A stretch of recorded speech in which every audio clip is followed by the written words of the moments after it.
Zinc might not be the flashiest nutrient on the menu. It doesn't have the fame of vitamin D or the Instagram following of omega-3s, but when it comes to global public health, it's quietly holding the line between thriving and surviving, especially in low-resource settings. Deficiency isn't just a vague, nutritional footnote. It's a massive, often invisible public health problem that's been linked to growth stunting, immune dysfunction, delayed cognitive development, and a spike in childhood infections that can become life-threatening. So, how do you sneak more zinc into a population's diet without asking everyone to suddenly start eating oysters or popping pills? Enter the not-so-sexy, but wildly effective strategy of food fortification. Fortifying staple foods, think wheat flour, rice, cornmeal, or even salt, with zinc is a public health strategy that's equal parts clever and compassionate. It works especially well because these staples are consumed regularly and universally, even in remote or impoverished areas. And let's face it, no one's going to resist a bowl of rice just because it now happens to include a little immune-boosting mineral they've never heard of. Take wheat flour, for example.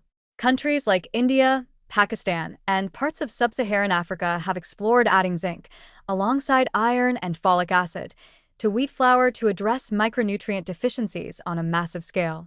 This is no fringe idea. Global health organizations like the WHO and UNICEF have been championing fortification as a cost-effective intervention with a proven impact.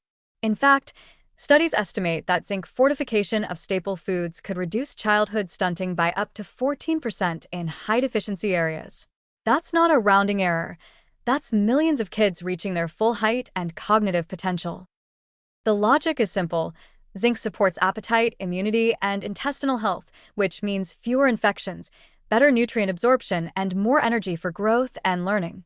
In children under 5, who are the most vulnerable to zinc deficiency, this can be the difference between chronic illness and a thriving childhood.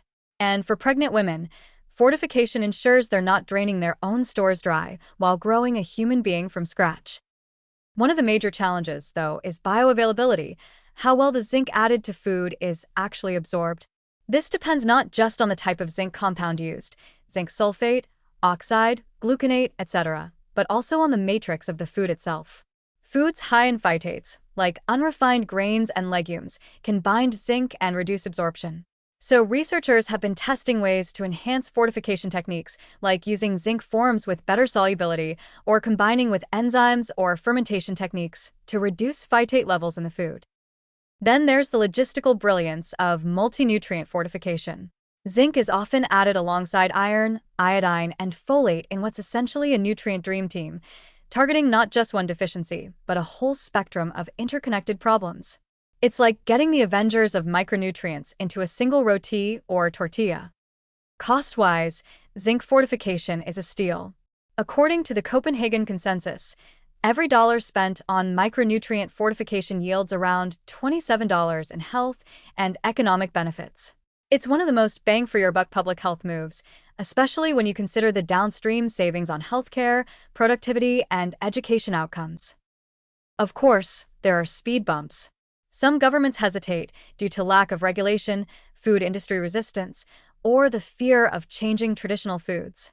And overfortification can happen too, not in the oops, you now glow in the dark kind of way, but in more subtle disruptions to copper balance or gut function if poorly monitored. That's why most successful zinc fortification programs rely on tight quality control, public-private partnerships, and ongoing population monitoring. Still, the potential is enormous.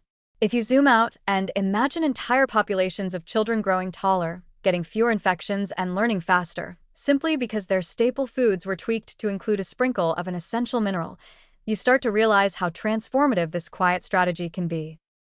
Zinc fortification isn't glamorous. There's no viral TikTok challenge about it, no influencers hawking fortified naan. But it's one of the most powerful, humble tools in the public health arsenal, a small molecular upgrade that could quite literally reshape the future for millions of people, one bowl of rice at a time.